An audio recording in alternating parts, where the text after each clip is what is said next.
ನೊಂದಿತಯ್ಯಯ್ಯೋ ಒಂದು ಧೈರ್ಯ ಬೇವರಿಲ್ಲ ಕುಂದಿತಯ್ಯಯ್ಯೋ ಬೆಳಕು ನಂದಿತಯ್ಯಯ್ಯೋ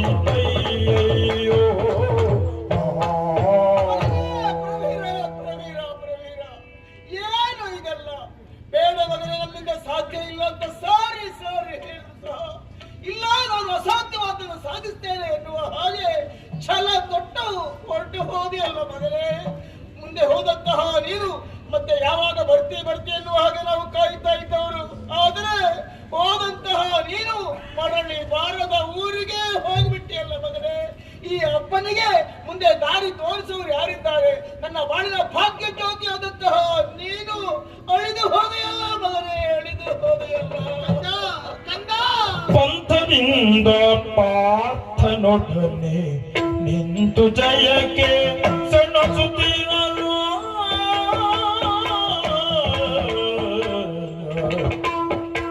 ಪಂಥದಿಂದ ಪಾರ್ಥನೊಡನೆ ನಿಂತು ಜಯಕ್ಕೆ ಸೆಣಸುತ್ತಿರಲು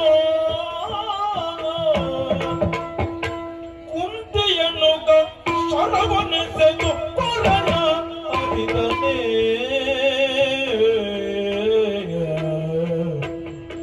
ಕುಂತಿಯನ್ನು ಶರವನೆಸೆದು ಕೊರಳನರಿದನೆ ಎನ್ನ ಕರುಳ ನುಗಿದನೆ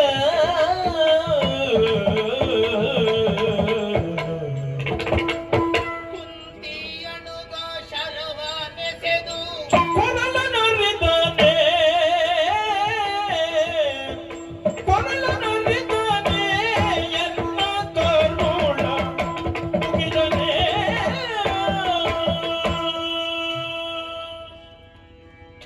ಪ್ರವೀರ, ನಿನ್ನ ಕೊರಳನ್ನೆಲ್ಲ ಮಗನೇ ಅರ್ಜುನ ಕತ್ತರಿಸಿರುವುದು. ನನ್ನ ಕರುಳನ್ನೇ ಕತ್ತರಿಸಿ ಬಿಟ್ಟ ಆ ಪಾಪಿಯಾದಂತಹ ಅರ್ಜುನ. ಈ ಅರ್ಜುನನನ್ನು ಹೆತ್ತಾಗ ಆ ಕುತ್ತಿಗೆ ತನ್ನ ತಾಯ್ತನ ಸಾರ್ಥಕವಾಯಿತು ಎನ್ನುವಂತ ಭಾವನೆ ಉಕ್ಕಿತಂತೆ. ಆದ್ದರಿಂದ ಭೀಮನಿಗಲ್ಲ, ಧರ್ಮರಾಜನಿಗಲ್ಲ ಪಾರ್ಥ ಎಂದು ಹೆಸರಾಗಿರುವುದು. ಪ್ರತಯನಂದನ ಪಾರ್ಥ ಇವನಿಗೆ ಮಾತ್ರ ಹೆಸರಾಯಿತು.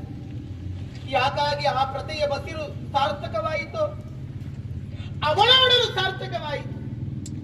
ಆದ್ರೆ ನನ್ನಂತ ಎಷ್ಟೋ ಜನ ತಾಯಿಯಂದಿರ ಒಡಲು ಬಂದೆಯಾಯಿತು ಮಗನೇ. ನಮ್ಮಂತ ತಾಯಿಯಂದರಿಗೆ ಪುತ್ರ ಶೋಕವನ್ನು ತರುವುದಕ್ಕೋಸ್ಕರವಾಗಿ ಈ ಅರ್ಜುನನನ್ನು ಆ ಕುಂತಿ ಹೆತ್ತಿರಬೇಕು. ಯಾರಿದ್ದಾರೆ ಕಂದ? ಹೆತ್ತ ತಾಯಿಯ ಋಣವನ್ನು ತೀರಿಸುವರುಂಟೆ ಈ ಪ್ರಪಂಚದಲ್ಲಿ. ಆದರೆ ಈ ಹೆತ್ತ ಮನೆಗೋಸ್ಕರವಾಗಿ ಪ್ರಾಣವನ್ನೇ ಕೊಟ್ಟೆಯಲ್ಲ ಪ್ರವೀರ. ಹಾ ಹಾ ಹಾ ಕಷ್ಟವೊದಗಿದು ನಿಂತು ಆ ಹಯದ ದೆಸೆಯಿಂದ ಕಷ್ಟವೊದಗಿದು ನಿಂತು ಆ ಹಯದ ದೆಸೆಯಿಂದ ದಿಟ್ಟತನದಲ್ಲಿ ಮುಂದೆ ಕಾದುವರೆ ಬಲವಿಲ್ಲ. ದಿಟ್ಟತನದಲ್ಲಿ ಮುಂದೆ ಕಾದುವರೆ ಬಲವಿಲ್ಲ. ಬಿಟ್ಟು ಹಯವನು ಕಾಣಿಕೆಯ ಇತ್ತು ಪಾರ್ಥನನು ಸಂತೈಸಿ. ಬಿಟ್ಟು ಹಯವನು ಕಾಣಿಕೆಯನಿತ್ತು ಪಾರ್ಥನನು ಸತ್ಕರಿಸಿ ಸಾಮ ಕೈವೇ.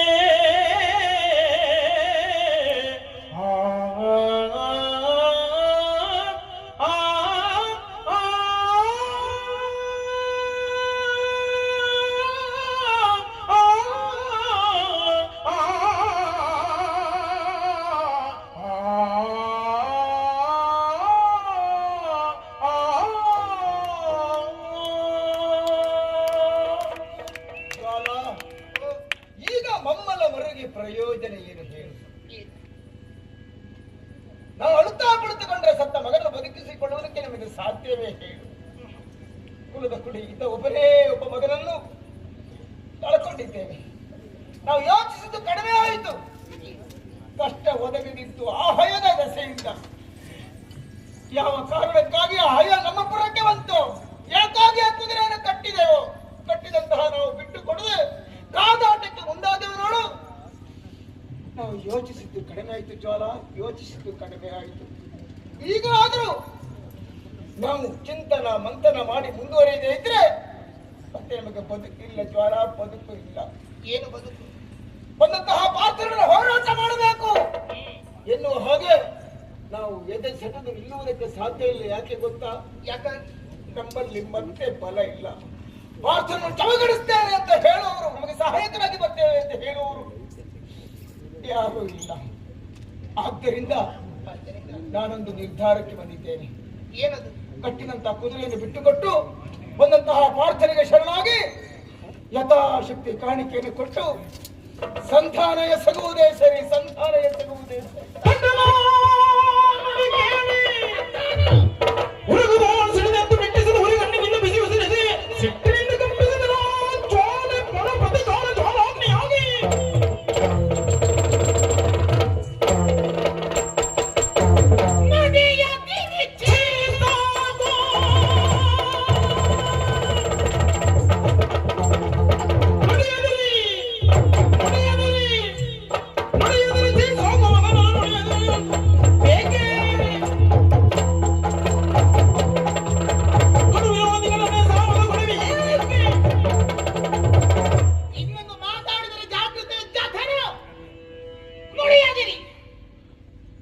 ಎಂತಹ ಮಾತುಗಳನ್ನಾಡಿಬಿಟ್ಟಿರಿ. ಸಾಮಗೊಳ್ಳುವುದು, ಸಖ್ಯವನ್ನು ಹೊಂದಿಕೊಳ್ಳುವುದು, ಕಪ್ಪ ಕಾಣಿಕೆಯನ್ನು ಕೊಟ್ಟು ಶರಣಾಗುವುದು. ಯಾರಿಗೆ ಕಪ್ಪ ಕಾಣಿಕೆ? ಅರ್ಜುನ ಯಾರವನು? ನಮಗೆ ಪುತ್ರ ಶೋಕವನ್ನು ತಂದುಕೊಟ್ಟವನು, ನಮ್ಮ ಮನೆತನದ ಬೆಳಕನ್ನು ಆರಿಸಿದವನು, ನಮ್ಮ ವಂಶಲತೆಯನ್ನು ಹುಟ್ಟಿದವನು. ಹಾಗಾದ್ರೆ ನಮಗೆ ಈ ದುಃಖವನ್ನು ನಮ್ಮ ಅಂತಹ ಮನೆತನದ ಬೆಳಕನ್ನು ಆರಿಸಿದವನ ಜೊತೆಗೂಡೆ ಸಾಮವೇ, ಸಂಧಾನವೇ? ದುಡುಗೆ ಹೆಚ್ಚಾಯಿತು ಜ್ವಾಲ, ಈಗಲಾದ್ರೂ ಸಂಧಿ ಮಾಡಿಕೊಳ್ಳಲೇ ಇಲ್ಲ. ದುಡುಕಲ್ಲವೇ ಅಲ್ಲ. ಹಾಗಾದ್ರೆ ಅಂತಹ ಒಬ್ಬ ಅರ್ಜುನನಿಗೆ ಇನ್ನೂ ಹೋರಾಟದ ಕೆಚ್ಚುಂಟುಂಟಾಗಿದ್ದರೆ ಬಿಸಿ ರಕ್ತದ ಹುಡುಗನಾದ ನಮ್ಮ ಪ್ರವೀರ ಮುಂದಾದದಲ್ಲಿ ತಪ್ಪೇ ಉಂಟು. ಹಾಗಾದ್ರೆ ಇನ್ನು ಸಾಮವಿಲ್ಲ, ಮುಂದುವರಿದದ್ದಾಗಿದೆ, ಕಳಕೊಂಡದ್ದಾಗಿದೆ. ನೀರಿಗಿಳಿದವನಿಗೆ ಚಳಿಯ ಹಂಗೇನು? ಹೌದು. ಒಮ್ಮೆ ಯುದ್ಧಕ್ಕೆ ತೊಡಗಿಕೊಂಡ ಬಳಿಕ ಮತ್ತೆ ಕಾಲಲ್ಲಿ ಹಿಂಜರಿಯುವುದಕ್ಕಿಲ್ಲ. ನೀವು ಸಂಧಾನ ಸಾಮಕ್ಕೆ ಮನಸ್ಸನ್ನು ಮಾಡಬಹುದು, ನಾನು ಸಂಧಾನಕ್ಕೆ ಮನಸ್ಸು ಮಾಡುವವಳಲ್ಲ.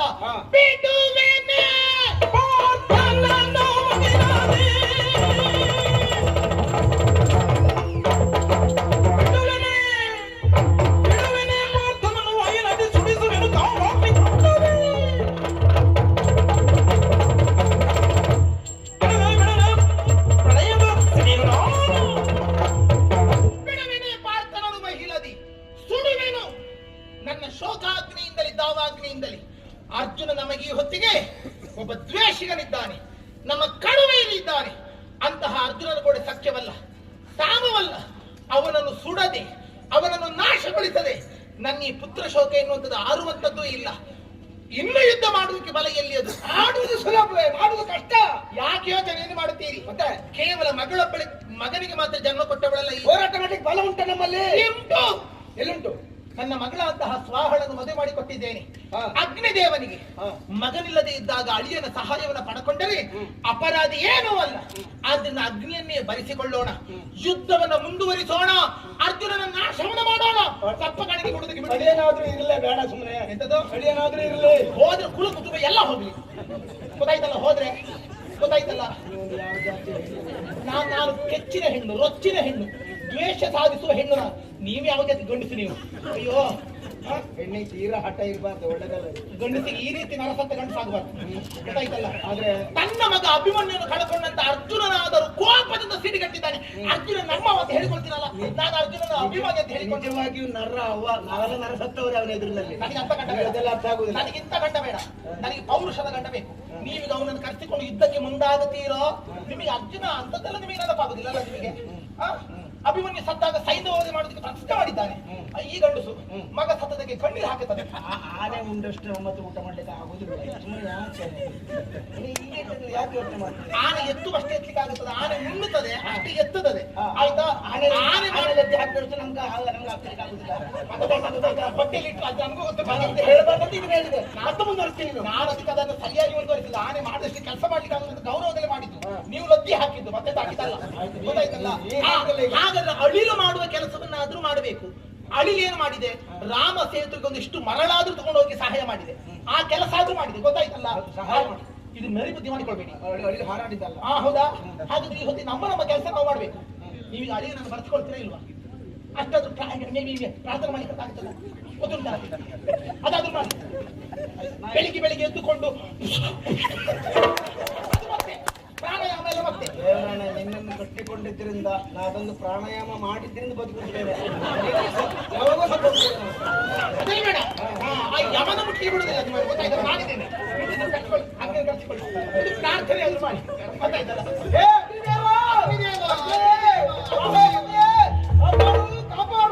ಸತಿಪತಿಯರಿಂತೆಣಿಸಿ ಮನದಲ್ಲಿ ನುತಿಸಿದರು ಪಾವಕನಾಕ್ಷಣ.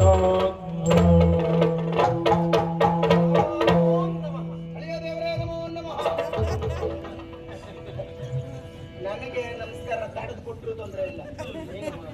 ದೊಡ್ಡ ತಪ್ಪು ಮಾಡ್ಬೇಕು. ಮೊದಲೇ ನಮಸ್ಕಾರ ಕೊಟ್ಟಿದ್ದೇನೆ. ನಮಸ್ಕಾರ ಕೊಡೋದಕ್ಕೆ ಹೋಗ್ಲಿ, ಕೆಲಸ ಮಾಡಿದೆ. ನಮ್ಮ ಪ್ರಥಮ ಒಂದೇ ಮಾವ. ಇದೇನು ಆಶ್ಚರ್ಯ? ಏನಿತು ಈ ವಿಸ್ಮಯವೋ, ಏನಿತು ಈ ವಿಸ್ಮಯವು, ನಿಮಗೇನಾಯ್ತು ಪರಿಭವವು, ನಿಮಗೇನಾಯ್ತು ಪರಿಭವವು.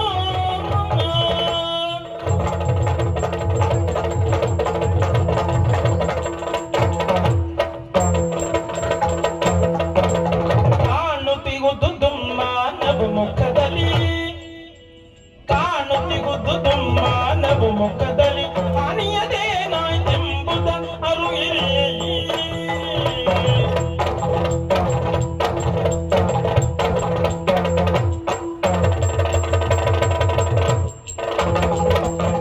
ಏನಿದು ಈ ವಿಸ್ಮಯವು, ನಿಮಗೇನಾಯ್ತು ಪರಿಭವವು. ಅಳಿಯ ದೇವರೇ, ಅವ್ಯಕ್ತನಾಗಿದ್ದೆ. ನಿಮ್ಮ ಸ್ತುತಿಗೊಪ್ಪಿದರೂ ವ್ಯಕ್ತನಾಗಬೇಕಾಯಿತು. ಒಂದು ನೋಡ್ತೇನೆ, ನಾಡ ಧ್ವಜವನ್ನ ಅರ್ಧಕ್ಕೆ ಇಳಿಸಲಾಗಿದೆ. ನಿಮ್ಮ ಮುಖ ನೋಡಿದ್ರೆ ಮೋಡ ಕವಿದ ಆಷಾಢದಂತೆ ಕಪ್ಪಾಗಿ ಹೋಗಿದೆ. ಈ ಕಡೆ ನೋಡಿದ್ರೆ ಕೆಂಡ ದುಂಡಗಳನ್ನು ಹೋಲಬಹುದಾದಂತ ಕಣ್ಣ ಕೊಂಡೆಗಳನ್ನು ಗರಗರನೆ ತಿರುಗಿಸುತ್ತಾ ರೌದ್ರಾವತಾರಿದ್ದಾರೆ ನನ್ನತ್ತೆ. ಏನಾಯ್ತು ಮಾವ? ಏನಿದು ಈ ವಿಸ್ಮಯವು? ನಿಮಗೇನಾಯ್ತು ಪರಿಭವವು? ಅವ್ರು ಹೀಗೆ, ನೀವು ಹೀಗೆ, ಮಧ್ಯಕ್ಕೆ ಬಂದ ನಾನಿನ್ನು ಹೇಗಿರ್ಬೇಕು ಅಂತ ಆಲೋಚನೆ ಮಾಡುವುದು. ಉದಾಹರಣೆ ಲಾಲಿಸು ಹುತವಾಗನ ಸಂಕಷ್ಟದ ದಾಳಿಯಾಗೀಗ ಹತನ ಬಾಲ ಪ್ರಬೀರ ಪಾಂಡವರ ಶ್ರವನು ಕಟ್ಟೆ ಕಾಳಗದಲ್ಲಿ ಮಡಿದ ಓಳುಣಿಸಿದ ಲಾಲಿಸುಗುತ್ತವಾಗದ ಸಂಕಟದ ದಾಳಿಯಾಗಿ ಲಾಲಿಸು. ಅಯ್ಯೋ ಉದಾಹರಣೆ, ಏನಿದು ಪ್ರಕರಣ? ಪ್ರಾರ್ಥನೆಗೆ ಹೋಗೊಟ್ಟು ಹೊರಗಿಳಿದಿದ್ದಿ. ಮಾವ ಮುಖ ಯಾಕೆ ಬಾಡಿಸಿಕೊಂಡಿದ್ದೀರಿ ಅಂತ ಕೇಳ್ತಿ. ಹೌದು ಮಗನೇ, ಮದುವೆಯ ಮಂಟಪದಲ್ಲೊಂದು ನಕ್ಕಿದ್ದೆ. ಆ ಬಳಿಕ ನನ್ನ ಮುಖ ಬಾಡಿದ್ದು ಮತ್ತು ಅರಳಿಲ್ಲ ಮಗನೇ. ಅಂದ್ರೆ ಏನ್ ಮಾಡೋಣ ಹೇಳು? ಈಗ ಮತ್ತೆ ಇದ್ದ ಮುಖವು ಮತ್ತೆ ಬಾಡಿ ಹೋಗುವುದಕ್ಕೆ ಕಾರಣ ಏನು? ಬೇರೇನಲ್ಲ, ಪಾಂಡವರ ಮೇಧಾಶ್ವ ನಮ್ಮ ನಾಡನ್ನ ಪ್ರವೇಶಿಸಿತು. ನಿನ್ನ ಭವನ ಅಂತ ಪ್ರವೀರ ಅದನ್ನು ಕಟ್ಟಿದ. ಆಮೇಲೆ ನಾನು ಬೇಡ ಯುದ್ಧ ಮಾಡುವುದಂತ ಹೇಳಿದೆ. ಅದು ಹೋಗುವಂತ ಹೇಳುವವರಿಗೆ ನಮ್ಮಲ್ಲಿ ಏನು ಬರಗಾಲ ಇಲ್ವಲ್ಲ. ಹೋದ, ಕಾದಾಟ ಮಾಡಿದ. ಪರಿಣಾಮ ಕಾಳಗದ ಕಣದಲ್ಲಿ ನಿನ್ನ ಭಾವನ ಅಂತ ಪ್ರವೀರ ಅಳಿದು ಹೋದ. ಅಳಿದು ಹೋದ.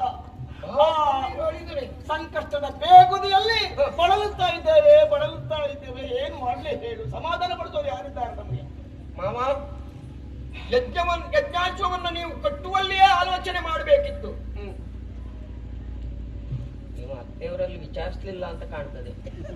ಒಂದು ಮಾತು ಅವ್ರ ಹತ್ರ ಕೇಳಿದೆ, ಇಂತಹ ಪ್ರಕರಣ ಆಗುವುದಕ್ಕೆ ಬಿಡ್ತಿದ್ರ ಅವರು? ಇಂತಹ ಪ್ರಕರಣ ಆಗುವುದಕ್ಕೆ ಬಿಡ್ತಿದ್ರ? ಇಲ್ಲ ಇಲ್ಲ ಇಲ್ಲ, ಮಾತು ಅವ್ರ ಹತ್ರ ಕೇಳಿದ್ದೆ. ನಾವು ಒಂದು ಮಾತು ಕೇಳಲಿಲ್ಲ ಒಡೆಯ, ಒಂದು ಮಾತು ಕೇಳಲಿಲ್ಲ. ಮಾವ, ಈಗ ಭಾವ ಪ್ರವೀರನು ಅಳಿವಾಗಿದೆ ಹೌದು ಎಂದ ಬಳಿಕ ಆ ಪಾಂಡವರ ಬಗ್ಗೆ ಯಾಕೆ ಯೋಚಿಸಿ ಕಡಿಮೆ ಆಯ್ತು ಅಂತ ಹೇಳುವುದೇ? ಮತ್ತೇನು? ಏನ್ ಹೇಳಿ? ಆ ಪಾಂಡವರ ಬಗ್ಗೆ ನನಗೆ ತಿಳಿದ ಒಂದೆರಡು ಮಾತನ್ನ ನಮಗೆ ಹೇಳಲೇ ಮಾವ. ಗಟ್ಟಿ ಹೇಳ್ಬೇಕು. ಖಂಡಿತವಾಗಿ. ಶ್ರೀನಿವಾಸನ ದಯದಿ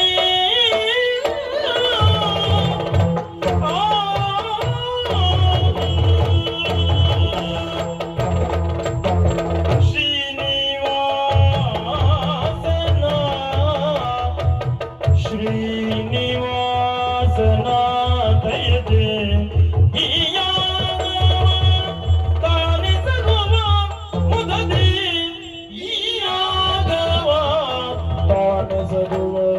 ಮುದದಿ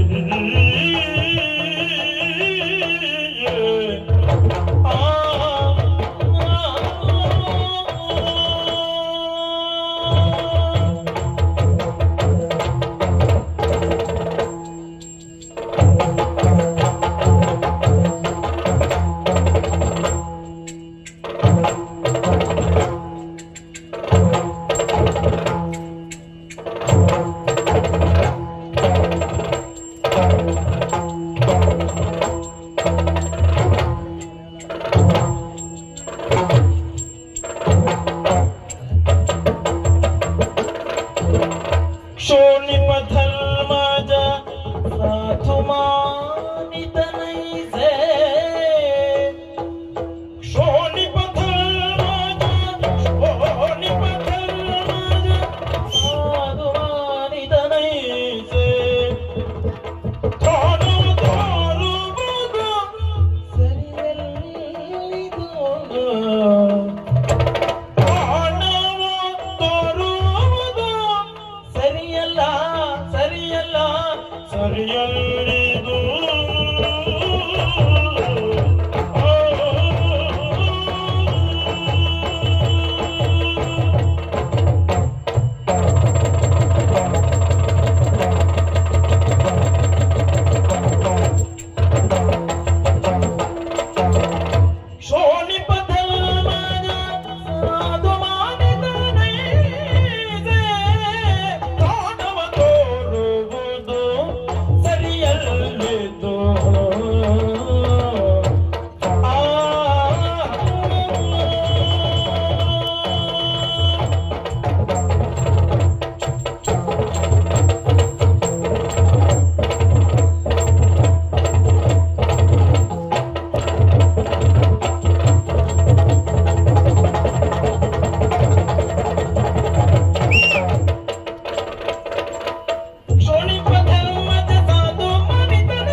ಯಾವಾಗಲೂ ಮನುಷ್ಯನಾದವನು ಸತ್ಕಾರ್ಯಗಳಿಗೆ ತನ್ನ ಕೆಲಸವನ್ನು ವಿನಿಯೋಗ ಮಾಡಬೇಕು.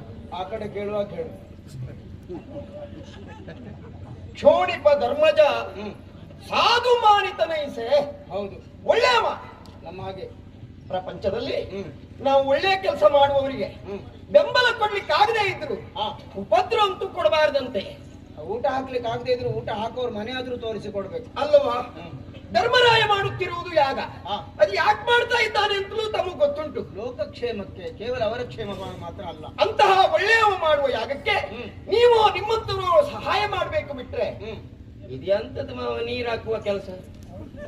ಗುರಿಯುವ ಅಗ್ನಿಗೆ ಗಾಳಿ ಹಾಕ್ಬೇಕಿತ್ತು, ಇದು ನೀರೇ ಹಾಕಿ. ಆದ್ದರಿಂದ ಈಗ ಹೇಗೂ ಭಾವ ಪ್ರವೀರನ ಅಳಿವಾಗಿದೆ.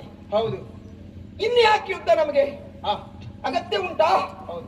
ಇನ್ನಾದರೂ ಕಪ್ಪ ಕಾಣಿಕೆಯನ್ನ ಕೊಟ್ಟು ಶರಣು ಬಂದು ಆತನ ಪಡೆಯನ್ನು ಸೇರಿಕೊಳ್ಳುವುದು ಒಳ್ಳೆಯದು ಅಂತ ನಾನು ಕಾಣಿಸ್ತೇನೆ. ಯಾರು ಬಿದ್ದ ಮೇಲೆ ಅದು ಹೇಳುವ ಪ್ರಯತ್ನ ಮಾಡಬೇಕು ಅಲ್ವಾ? ಅಲ್ವಾ? ನೀ ಹೇಳಿದ್ದು ಹೌದು ಪುಣ್ಯಪ್ಪ, ನಾವು ಹೂ ಹಾಕ್ತೇನೆ, ಅದು ಹೂ ಹಾಕೋರು ಹೂ ಹಾಕುದಿಲ್ಲಲ್ಲ. ನಮಗೂ ತೊಂದರೆ ಆದದ್ದಲ್ಲಿ ಬಂದವರೆಲ್ಲ ನನಗೆ ಹೇಳುದಾದ್ ಬಿಟ್ರೆ ಹೇಳುವವರೆಲ್ಲ ಹೇಳುದಿಲ್ಲ. ನಾವು ಈ ಬದಿ ನೋಡುವುದೇ ಬಿಟ್ರೆ ಆ ಬದಿ ನೋಡ್ಲಿಕ್ಕೆ ಸ್ವಲ್ಪ ಕಷ್ಟ ಆಗ್ತದೆ ಭಾವ. ಅದೇ ಈಗ ನಿಮ್ಮ ಸ್ಥಿತಿಯು ನನ್ನ ಸ್ಥಿತಿ ಹಾಗೆ ಅಲ್ಲ. ಹೌದು. ಆಯ್ತು, ಅಲ್ಲಿ ಆಯ್ತಾ ಮಾತಾಡಿ ಆಯ್ತಾ? ನಾನು ಅಲ್ಲಿ ಪೂರ್ಣ ಮಾಡು. ನನ್ನ ಹತ್ರ ಮಾತು ಕಡಿಮೆ ಮಾಡಿದ್ರು ತೊಂದ್ರೆ ಇಲ್ಲ, ಅವಳ ಹತ್ರ ಆಡಿ ಅಂತ ಹೇಳುದು. ಯಾರ್ನಾಣ? ನನಗೆ ಗೊತ್ತುಂಟು ನೀವು ಗಂಡ ಹೆಂಡತಿ ಏನು ಅಂತ. ಶ್ರೀನಿವಾಸನ ದಯದಿ. ಹೌದು, ಧರ್ಮರಾಯ ಪಾಪ ಕೃಷ್ಣನ ದಯೆಯಿಂದ ಮಾಡ್ತಾ ಇದ್ದಾನೆ. ಏನೋ ಒಳ್ಳೆ ಕೆಲಸ ಮಾಡುವಾಗ ಅವರದ್ದು ದೇವ್ರ ಕೆಲಸ ಮಾಡುದು, ಒಳ್ಳೆ ಕೆಲಸ ಮಾಡುದು. ಅವರು ಒಳ್ಳೆ ಕೆಲಸ ಯಾರು ಹೇಳಿದ್ದು? ವೇದಶ್ವ ಮಾಡಿದ ಪಾಪವನ್ನು ತೊಳಕೊಳ್ಳುವುದಕ್ಕೋಸ್ಕರವಾಗಿ ಮಾಡ್ತಾ ಇರುವುದು. ಬಂಧು ಹತ್ಯಾ ದೋಷದ ನಿವಾರಣೆಗೋಸ್ಕರವಾಗಿ ಮಾಡ್ತಾ ಇರುವುದು. ಅವರವರ ಪಾಲು ಪಂಚಾಯತಿಗೆ ವ್ಯಾಜ್ಯ ಇದ್ದದ್ದು, ಅವರವರದ್ದು ಪಾಂಡವರು. ಹೌದು. ಅವರವರು ಹೊಡ್ಕೊಂಡು ಸತ್ತದ್ದು.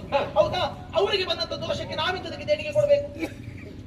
ಈಗ ತನ್ನ ಚಕ್ರವರ್ತಿಯ ಪೀಠವನ್ನು ವಿಸ್ತರಿಸುವುದಕ್ಕೋಸ್ಕರವಾಗಿ ಧರ್ಮರಾಜ ಮಾಡಿದ್ದಲ್ಲ. ತನ್ನ ಪ್ರಭುತ್ವ ಎಲ್ಲಾ ಕಡೆ ನಾಡು ವಿಸ್ತರಣೆಗೋಸ್ಕರವಾಗಿ ಮಾಡಿದಂತದ್ದು ಅಲ್ಲ. ಹೌದಾ? ಅಲ್ಲ. ಬಂಧು ಹತ್ಯಾ ದೋಷದ ನಿವಾರಣೆಗೋಸ್ಕರವಾಗಿ ಮಾಡಿದ್ದು. ಅದಕ್ಕೆ ನಾವಿಂತದಕ್ಕೆ ಒಪ್ಕೊಳ್ಬೇಕು. ಅವತ್ತು ಮಾಡಿದ ಕಾಯ್ತಲ್ಲ. ಈಗ ನೀನ್ ಎಂತದಕ್ಕೆ ಹೀಗೆ ಮಾತಾಡೋದು ಗೊತ್ತಿಲ್ಲದೆ ಇದ್ದದ. ಶ್ರೀನಿವಾಸನ ದಯೆ ಎಂತದ್ದು ಅಲ್ಲ. ಮತ್ತೆ ನಿನಗಲ್ಲಿ ತಿನ್ಲಿ ಕೊಟ್ಟಿದ್ದಾರೆ, ಅದಕ್ಕೆ ಎಷ್ಟು ಮಾತಾಡ್ತಿರುತ್ತೀನಿ.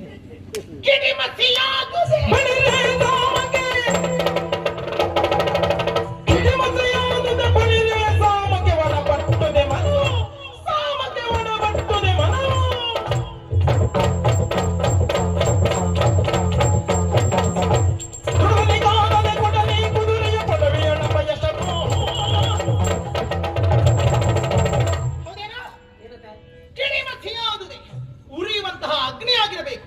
ಆಗ ಮಾತ್ರವೇ ಅದಕ್ಕೊಂದು ಗೌರವ ಮರ್ಯಾದೆ ಎನ್ನುವಂಥದ್ದು ಲಭ್ಯವಾಗುವಂತದ್ದು. ಹೌದತ್ತೆ. ಅದೇ ಉರಿಯುವ ಬೆಂಕಿ ಆರಿ ಹೋಗಿ ಮಸಿ ಆಯಿತು ಅಂತಾದ್ರೆ ಮುಟ್ಟಿದ್ರೆ ಕೈ ಕೊಳೆಯಾಗುತ್ತದೆ. ಹೌದು, ಬಟ್ಟೆಗೆ ತಾಗಿದ್ರೆ ಕಲೆಯಾಗುತ್ತದೆ, ಕಪ್ಪು ಬಣ್ಣ ಹಿಡಿತದೆ. ಹೌದಾ?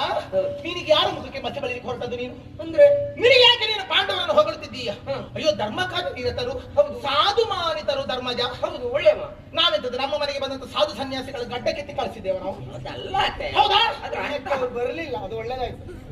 ನಾವು ಆಸ್ತಿಕರೇ ಇದ್ದೇವೆ, ನಾವೇನು ನಾಸ್ತಿಕರಲ್ಲ. ಹಾಗಾದ್ರೆ ನಾವು ಭಗವತ್ ಭಕ್ತರೇ ಇದ್ದೇವೆ. ಮಾತ್ರವೇ ಅಲ್ಲ, ನೀನ್ ಯಾಕೆ ಅವರನ್ನು ಹೊಗಳ್ತಾ ಇದ್ದಿ? ಸದಾ ನಿನಗೆ ಉಪಕಾರ ಮಾಡಿದವನು ಅರ್ಜುನನಿದ್ದಾನೆ. ಹೌದಾ? ಈ ಹಿಂದೆ ಕಾಂಡವನ ದಹನವನ್ನ ಮಾಡಿ ನಿನ್ನ ಅಜೀರ್ಣ ರೋಗವನ್ನು ಗುಣಪಡಿಸಿದ. ವರ್ಷ ಪರ್ಯಂತರವಾಗಿ ರಾಜಸೂಯದ ಯಾಗವನ್ನು ಮಾಡಿ ಅಲ್ಲಿ ನಿನಗೆ ಬೇಕಾದಷ್ಟು ಚರುವನ್ನು ಕೊಟ್ಟು ನಿನ್ನ ಹೊಟ್ಟೆ ತಣಿಸಿದರು. ಈಗ ನಡೆಯುತ್ತಿದೆ ವರ್ಷಗಳ ಪರ್ಯಂತರವಾಗಿ ಆಗುವಂತಹ ಅಶ್ವಮೇಧ. ಹೌದಾ?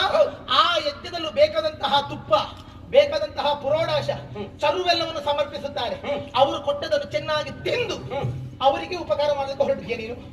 ನಿನಗೆ ಅವರು ತಿನ್ನೋದಕ್ಕೆ ಕೊಡುದು. ನಾನು ಕೊಟ್ಟದೆ ನಿನಗೆ ಎಂತ ಕೊಟ್ಟಿದ್ದೇನೆ? ನನ್ನ ಹೊಟ್ಟೆ ಹೊಟ್ಟೆ ಮಾಡ್ಕೊಂಡು ನಾನು ಹೊಟ್ಟೆ ಹೆತ್ತದನ್ನು ಕೊಟ್ಟಿದ್ದೀವಿ ನಿನಗೆ. ನಾವು ಹತ್ತಿರವೇ ನಿಂತ್ಕೊಳ್ಳಿ. ಇವತ್ತು ಪಡ್ಕೊಂಡು ಹೊಟ್ಟೆಯಲ್ಲಿ ಇರುವ ಪಡ್ಕೊಂಡಿದ್ದು ಕಷ್ಟ ಇತ್ತು. ಹೋಗದಿತ್ತಾಗಲಿ ರಗಳೆ ಇರ್ತಿರ್ಲಿಲ್ಲ. ನಾನು ಹೆತ್ತ ನನ್ನ ಮಗಳನ್ನು ಕೊಟ್ಟಿದ್ದೇನೆ ಮದುವೆ ಮಾಡ್ತಾ. ಹೌದಾ? ನೆನಪುಂಟ ನಿನಗೆ? ಕಬ್ಬಿಣದ ಸರಳು ಕೊಟ್ಟದಲ್ಲ, ಕರುಳು ಕೊಟ್ಟದ್ದು ನಿನಗೆ. ಅದು ಗೊತ್ತಾಗೋದು ನಿನಗೆ? ಹೌದಾ? ನೀವು ಏರಿಸಬೇಡಿ. ಎಂತ ಹೆಣ್ಣು ಹುಚ್ಚನೋ ನೀನು? ಸಾಮಾನ್ಯದ ಹೆಣ್ಣು ಹುಚ್ಚಲ್ಲಪ್ಪ ನೀನು. ನನ್ನ ಲೀಲಾ ಗುಣ ಹೇಳಬಾರ್ದು ಅಂತಿದ್ದೆ. ಅಯ್ಯೋ, ನಾನು ಎಷ್ಟೋ ಸಂಭಾವಿತ ಅಂಬ ಅಂತ ದೇವತೆಗಳಷ್ಟು ಕಾಮುಕರು ಮತ್ತೊಬ್ಬರಿಲ್ಲ. ಎಂತದ ದೇವರಿಗೆ ಮಂಗಳಾರತಿ ಆಗ್ತದೆ. ಮಂಗಳಾರತಿ ಆಗ್ತದೆ. ನಮ್ಮ ಮನೆಯಲ್ಲಿ ನಡೆಯುತ್ತಿರುವಂತಹ ಯಜ್ಞ, ಆ ಯಜ್ಞ ಕಾರ್ಯವನ್ನು ಮಾಡುತ್ತಿರುವಾಗ ನನ್ನ ಮಗಳು ಅಲ್ಲೇ ಹತ್ತಿರದಲ್ಲಿದ್ದಳು. ಹೌದು. ಏನು ಹೋಮ ಕುಂಡದಲ್ಲಿ ಬೆಂಕಿ ತಕ ತಕ ತಕ ತಕ ತಕ ಉರಿಯುತ್ತದೆ. ಆ ದಿವಸ ಉಳಿದದ್ದು ಹೇಗೆ? ನೀ ಮೊದಲು ಉರಿತಿದ್ದೆ, ಆಮೇಲೆ ನನ್ನ ಮಗಳು ಆಚೆ ಹೋಗುದೇ ತಡ. ಹೋಮ ಕುಂಡದಲ್ಲಿ ಬೆಂಕಿಯೇ ಇಲ್ಲ, ಬರೀ ಹೊಗೆ ಕಾಣಿಸುವುದು. ಈಗ ಇವು ಹೊಗೆ ಬಿಡುದು ಹೆಚ್ಚು. ಇವ ಕಾಣುದಿಲ್ಲ, ಮದಿ ಮಧ್ಯದಲ್ಲಿ ಹೊಗೆ ಬಿಡುದು ಕಾಣುದಿಲ್ಲ. ನಾನು ಇದ್ದೇನೆ ಅಂತ ಗೊತ್ತಾಗಬೇಕಿದ್ರಲ್ಲ, ಅದು ಬಂದ ಮಾತ್ರ ಗೊತ್ತಾಗ. ಮೊದಲೆಲ್ಲ ಬಾಳ ಉಳಿದವರು ಆಮೇಲೆ ಹೊಗೆ ಬಿಡುವುದೇ. ಹೊಗೆ ಕಾಣಿಸುವುದಕ್ಕೆ ಆಯ್ತು. ನನ್ನ ಮಗಳು ಹತ್ತಿರ ಬಂದ್ಲ, ಮತ್ತೆ ಬೆಂಕಿ ತಕ ತಕ ತಕ ಗೌರಿ. ಮಗಳ ಆಚೆ ಹೋದಳ, ಬರೀ ಹೊಗೆ ಮಾತ್ರ. ಇದು ಎಲ್ಲ ಯಜ್ಞ ಮಾಡುವಂತ ಯಾಜ್ಞಿಕರಿಗೆಲ್ಲರಿಗೂ ಆಶ್ಚರ್ಯವಾಯಿತು. ಆ ಬಳಿಕ ನಿಮಿತ್ತ ಇಟ್ಟು ನೋಡಿದ್ರು, ಪ್ರಶ್ನೆ ಹಾಕಿದಾಗ ಗೊತ್ತಾಯಿತು. ಅಗ್ನಿಯು ನಿಮ್ಮ ಮಗಳ ಮೇಲೆ ಕಣ್ಣಿಟ್ಟಿದ್ದಾನೆ, ಮನಸ್ಸು ಮಾಡಿದ್ದಾನೆ. ಹಾಗಾಗಿ ಅಗ್ನಿದೇವನಿಗೆ ಇವಳನ್ನು ಮದುವೆ ಮಾಡಿಕೊಡಿ ಅಂತ ಹೇಳಿದ್ರು. ಹೌದಾ? ಆಗ ಬಂದೆ ವೃದ್ಧ ಬ್ರಾಹ್ಮಣನ ವೇಷದಿಂದ ಮಗಳನ್ನು ಮದುವೆ ಮಾಡಿಕೊಟ್ಟಿದ್ದು. ಮಗಳನ್ನು ಮದುವೆ ಮಾಡಿಕೊಟ್ಟ ಮೇಲೆ ನೀನು ಈ ಮನೆಗೆ ಅಳಿಯ.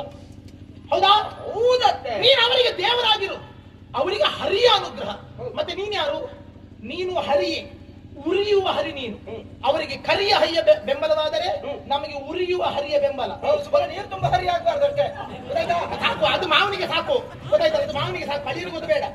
ಮುತ್ಪತ್ತಿ ಒಂದೊಂದು ಒಳ್ಳೆ ಮಾತಾಡ್ತೀರಲ್ಲ ಮಾವ. ಹಕ್ಕಿಗೆ ರೆಕ್ಕೆಯ ಬಲ, ಬಾವನಿಗೆ ಬಾವನ ಬಲ. ಹೌದಾ? ಅಷ್ಟಿರ್ಬೇಕು, ಗೊತ್ತಾಯ್ತಲ್ಲ? ಬಾಯ್ಲಿ.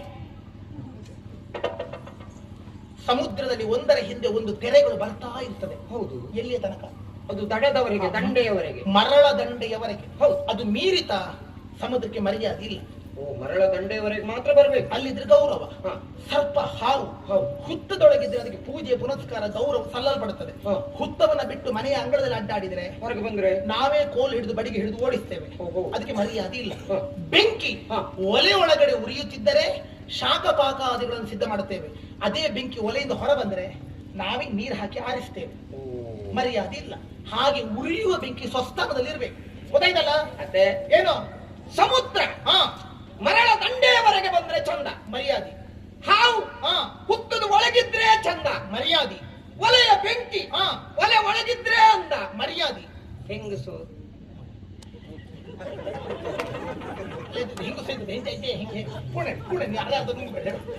ಹೆಂಗಸು ಮನೆಯ ಕೋಣೆ ಒಳಗಿದ್ರೆ ಚಂದ.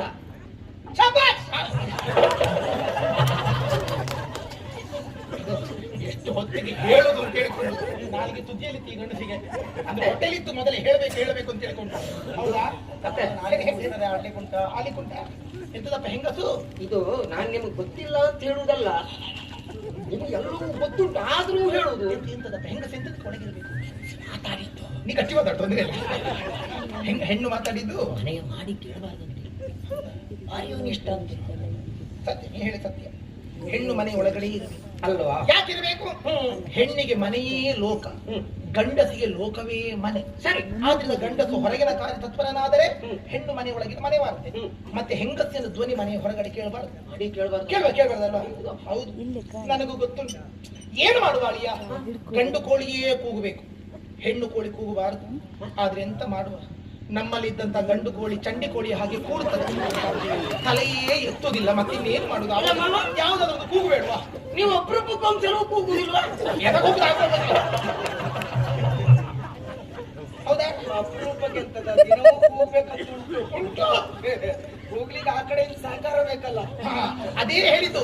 ಯಾವತ್ತು ಹುಂಡೆ ಕೂಗ್ಬೇಕು ಬಿಟ್ರೆ ಹ್ಯಾಂಚೆ ಕೂಗುದಲ್ಲ. ಅದೇ ಹೇಳಿದ್ದು ನಾನು. ಹ್ಯಾಂಚೆ ಕೂಗಿದ್ರೆ ಏನ್ ಮಾಡ್ಬೇಕು? ಏನ್ ಮಾಡ್ಬೇಕು? ಗಂಟೆ ನಾಡವನ್ನೆಲ್ಲ ಮನೆ ಮಾಡಿದ್ದ ಆಚೆ ಬೆಳೆಸಬೇಕಂತ ಉಂಟು. ಹೌದು.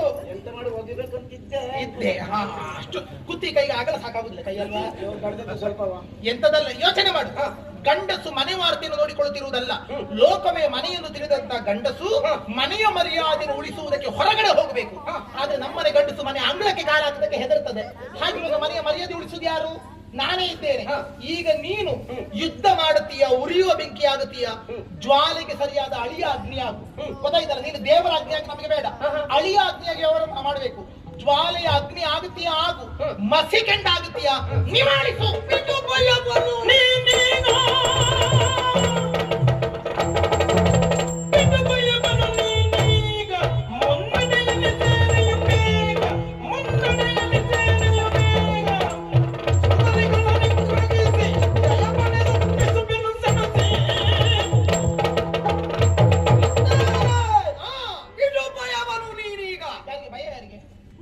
ನಮ್ಮ ಶಬ್ದಕೋಶದಲ್ಲಿ ಭಯ ಇರೋದಕ್ಕೆ ಅರ್ಥವೇ ಇಲ್ಲ.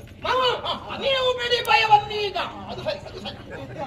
ಅಂತ ನಾನು ಹಾಗೆಲ್ಲ ಅಷ್ಟೆಲ್ಲ ಸುಲಭದಲ್ಲಿ ಇದು ಮಾಡುವನ? ಮತ್ತೆ ಪಾಂಡವರೇನೋ ನನಗೆ ನೀವು ಹೇಳಿದ ಹಾಗೆ ಉಪಕಾರ ಮಾಡಿದ್ದಾರೆ. ನೀವು ನಡುಗಬೇಡ್ರಿ. ಹಾಗೆಲ್ಲ ಕೋಪದಿಂದ ನಡುವುದು. ಅವರು ಭಯದಲ್ಲಿ ಮಾತ್ರ ನಡಗಿದ್ದಾರೆ, ಕೋಪದಲ್ಲಿ ನಡಗಲಿಕ್ಕೆ ಗೊತ್ತೇ ಇಲ್ಲ ಅವರಿಗೆ. ನಿಮಗೆ ಈಗ ಪಾಂಡವರನ್ನು ಸುಟ್ಟಾಯ್ತಲ್ಲ, ಅರ್ಜುನನ ಮೊದಲು ಸುಡಬೇಕು. ಅವನ ಬೂದಿ ತಂದು ಕೊಡ್ತೇನೆ.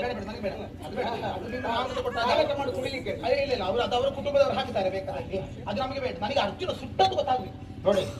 ಈಗಲೇ ಈ ಕ್ಷಣವೇ ಸರಿ, ಈಗಿಂದೀಗಲೇ ಹೊರಟೆ.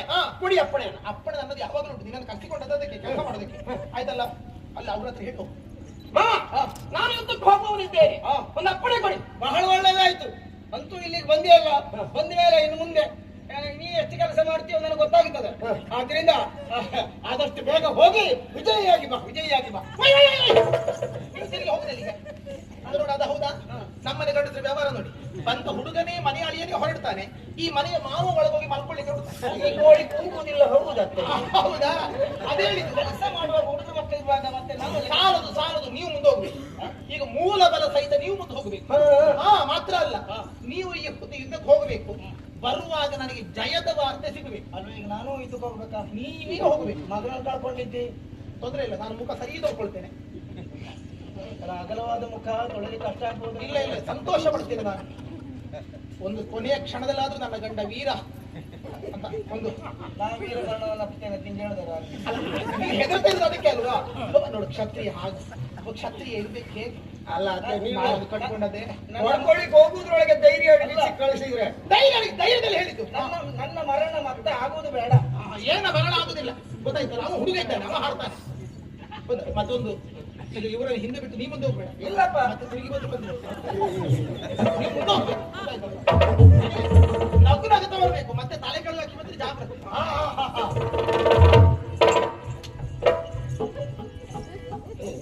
ಎಂತ ದೇವರೇ?